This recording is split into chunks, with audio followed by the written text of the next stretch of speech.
The first thing Helena heard was his laughter, too muffled to be innocent, too close to be a mistake. The office door was slightly ajar, as always, and the entire house smelled of those expensive flowers she had replaced every week to make it seem as though celebration still existed. She didn't walk in immediately. She stood still in the hallway, her body straight like someone who learns early not to beg for anything, and let the sound do the dirty work of telling a story no one would have the courage to tell to her face. Her husband, Augusto, had the kind of voice that conquered entire rooms without asking permission.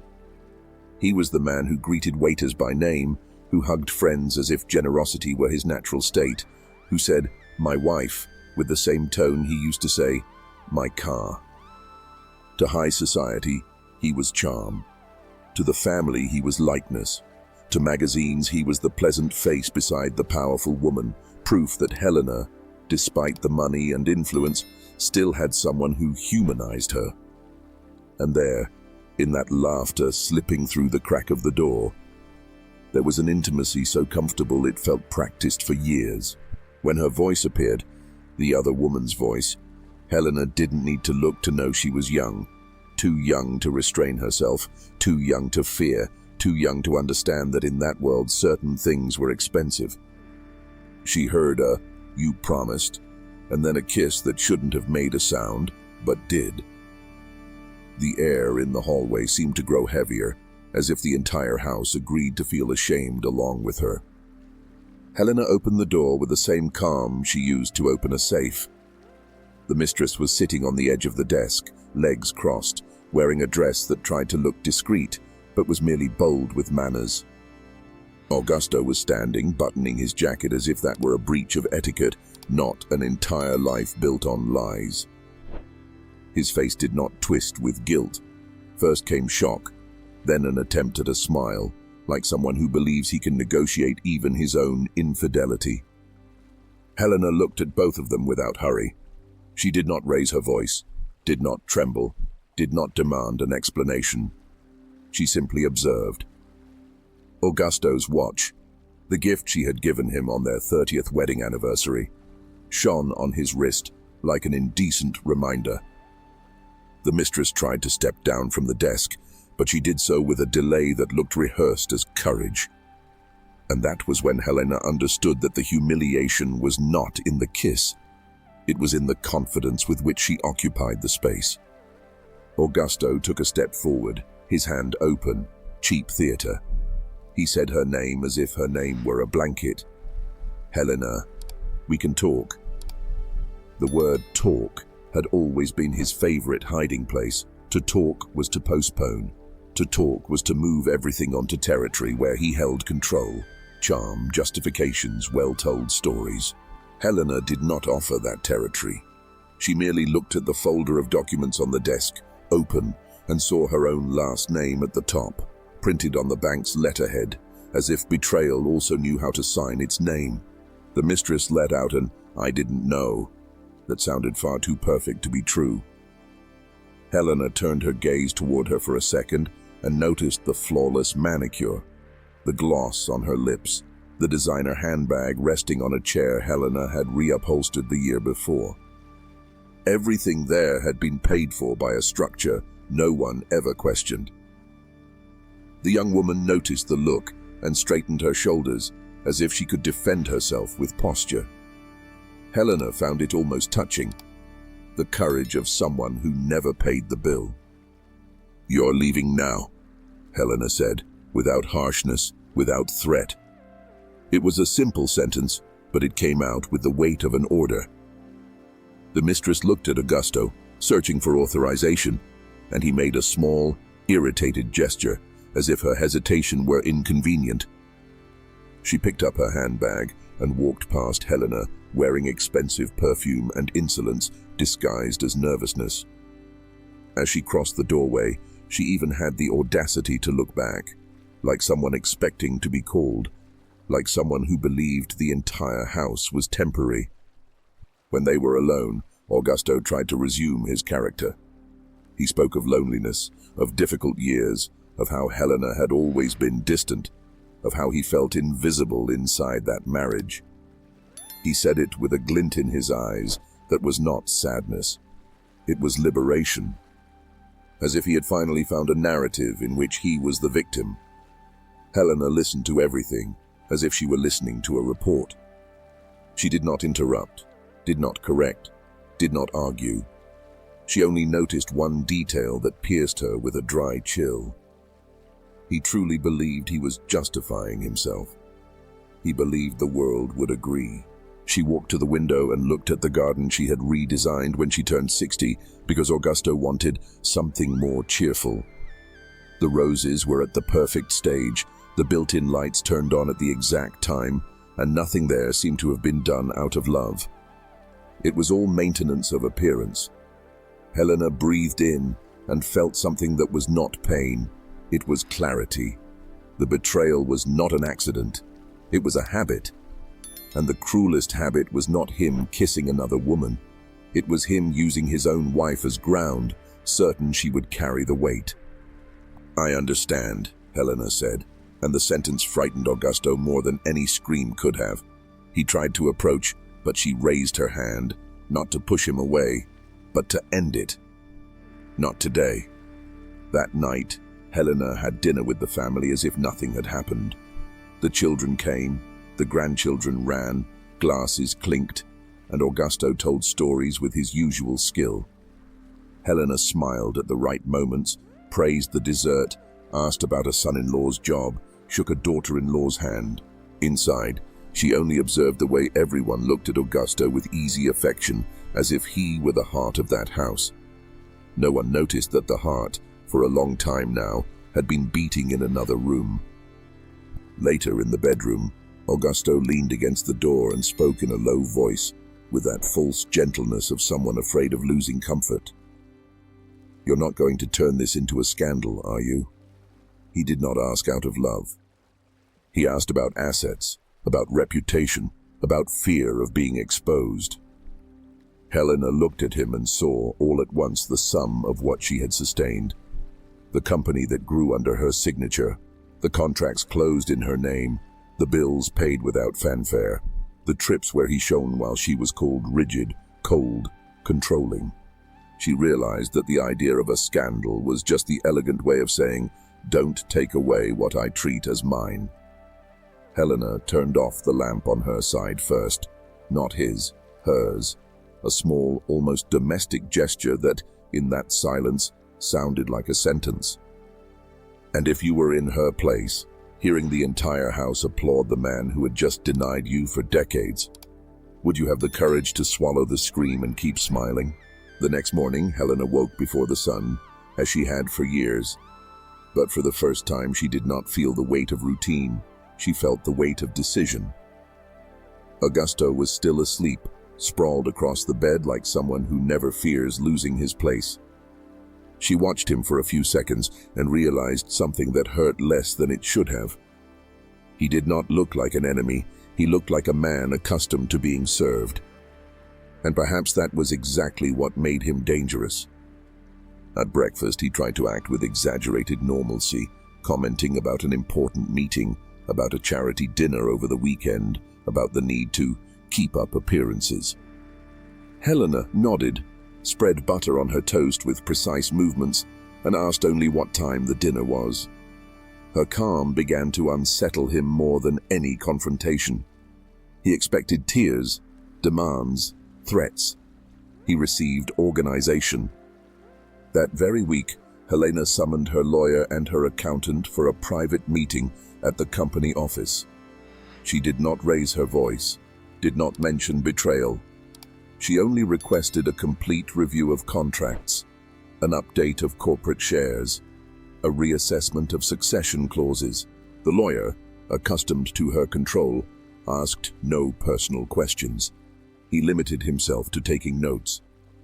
When he mentioned the possibility of deeper changes in the structure of the estate, Helena confirmed with a slight nod. There was no anger in the gesture. There was calculation. Meanwhile, Augusto began to move around more freely.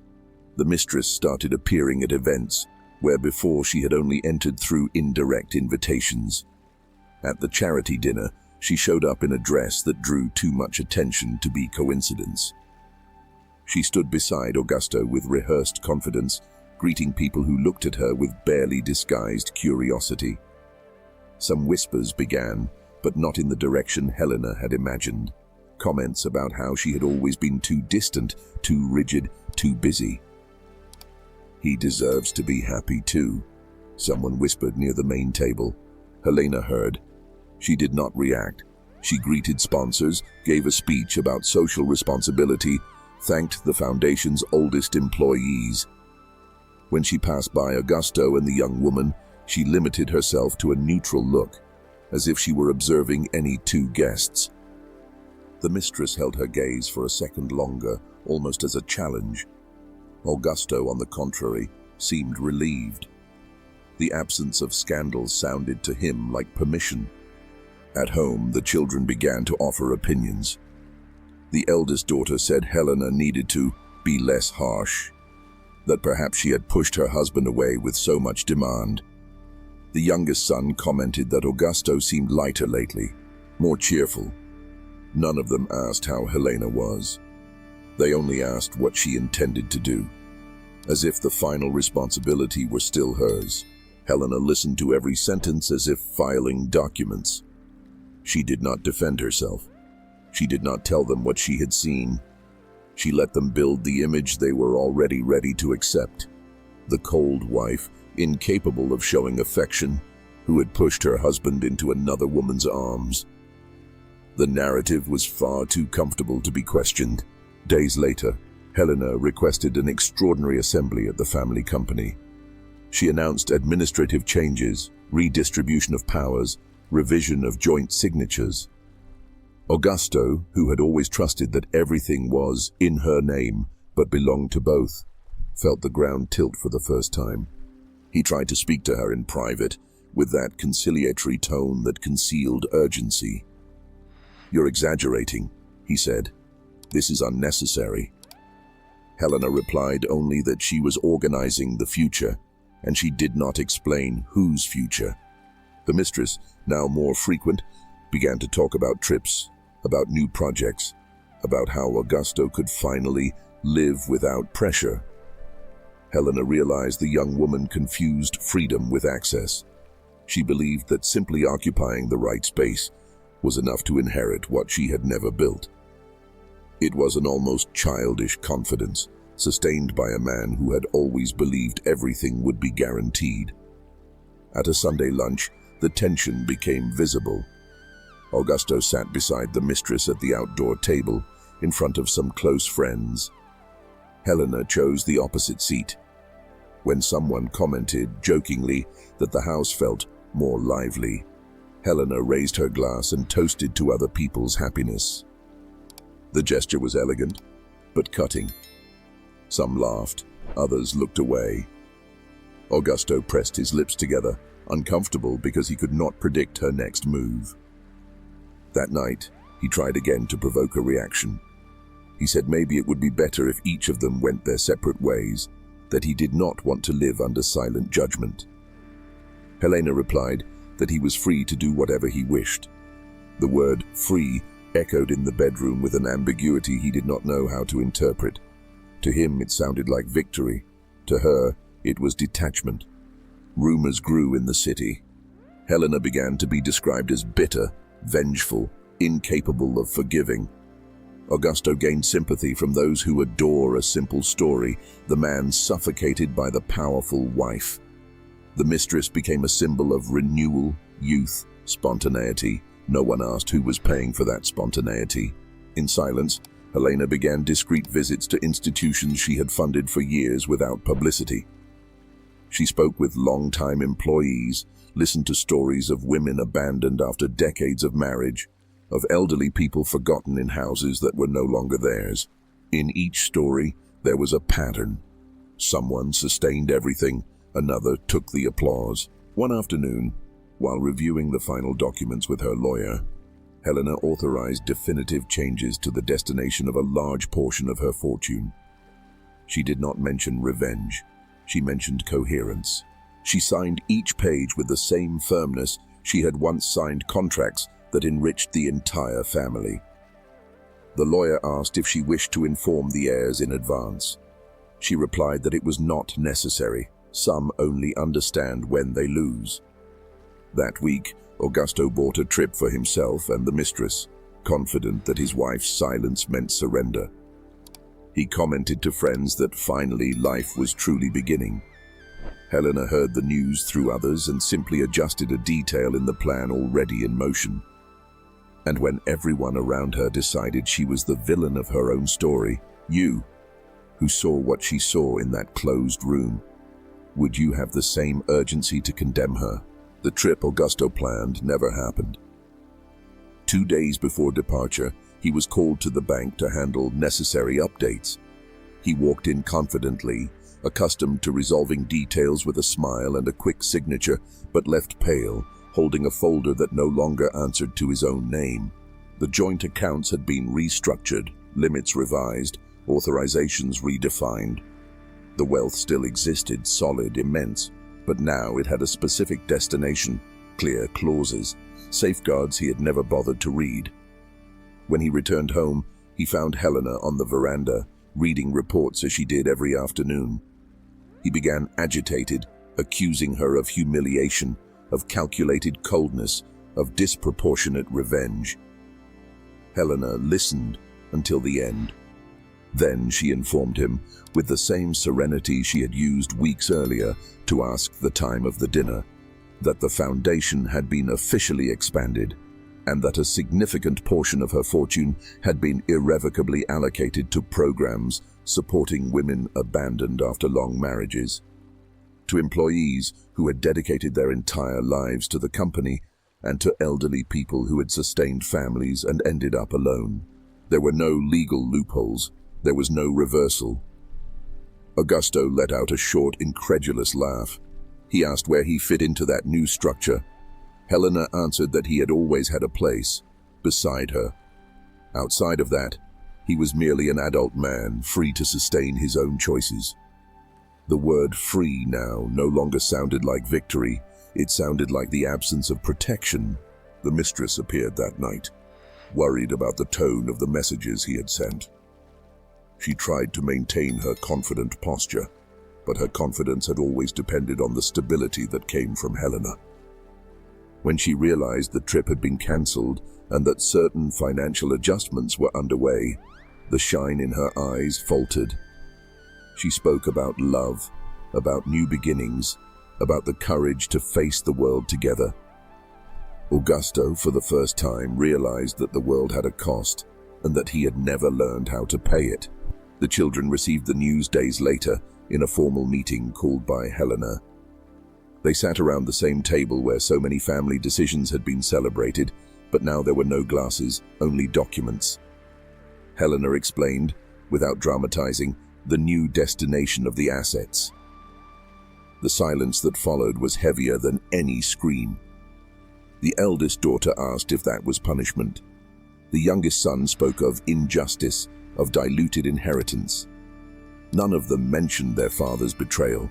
None of them asked why their mother had made that decision. Helena raised her eyes, and for the first time, allowed the pain to appear without theatrics.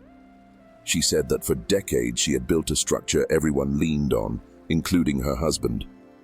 She said they had confused silent presence with absence, responsibility with coldness, dignity with rigidity, and that when she was betrayed, she did not lose only a man. She lost the respect of an entire household that preferred to believe the most comfortable version. She did not raise her voice. She simply placed the consequence before them. The news spread through the city with cruel speed. The millionaire who had gone crazy. The wife who decided to destroy her own legacy out of pride. Augusto became the subject of harsher comments, not for having betrayed, but for having been excluded from the fortune. Friends who once treated him as the center of attention began suggesting caution, distance, new ventures that required personal investment. He realized that much of the affection he received came attached to her last name. The mistress, pressured by instability, began to question the future. She spoke about insecurity, about plans that needed a solid foundation. Augusto promised to resolve everything, but did not know how. For the first time, he found himself dependent on his own ability, not on the invisible structure Helena had sustained for decades. The freedom he had proclaimed revealed itself as an open field without shelter. In a final attempt to recover something, Augusto sought Helena one night. There was no more arrogance, only contained desperation. He said he had made a mistake, that he could end the relationship, that there was still time to rebuild. Helena listened in silence and realized he was not speaking of love. He was speaking of stability. He did not fear losing her. He feared losing the comfort she represented. She stood and walked to the window as she had that first night. The garden remained impeccable. The lights turned on at the exact hour. Nothing there was collapsing. It was merely reorganizing. Helena said she did not desire revenge. She desired coherence. He had chosen another company, another narrative, another life. She had chosen another destination for what was hers. She did not scream, did not insult, did not expose messages. She simply withdrew what he had always presumed guaranteed. Augusto left the room smaller than he had entered. In the following days, the mistress distanced herself with vague explanations, promising to stay in touch. Invitations from friends diminished, projects evaporated. He was not betrayed by Helena. He was abandoned by the privilege he had never recognized. Months later, the expanded foundation inaugurated a center of support for women who had sustained entire households and were discarded when they aged.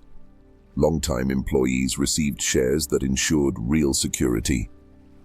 Forgotten elderly people began receiving dignified assistance. Helena attended the inauguration without a grand speech. She shook hands, listened to stories, smiled discreetly. For the first time in a long while, the smile was not maintenance of appearance. It was alignment. On her way out, a reporter asked if she did not regret being so harsh. Helena replied that harsh is remaining where there is no respect, and she kept walking, alone, but whole. Because in the end, she did not destroy a man. She simply withdrew from him what had never been his by merit. And perhaps the most uncomfortable part of this story is realizing that the deepest betrayal was not marital, it was collective. Everyone preferred to believe the silent woman was the problem until her silence demanded its price. Before judging someone who seems too cold, remember, whoever sows injustice reaps calamity. Proverbs 22:8. Now tell me, after seeing everything that happened before your eyes, would you still be so certain about who the villain was? If this story made you reconsider a rushed judgment, subscribe to the channel and follow the next stories where silence also speaks and almost never forgives.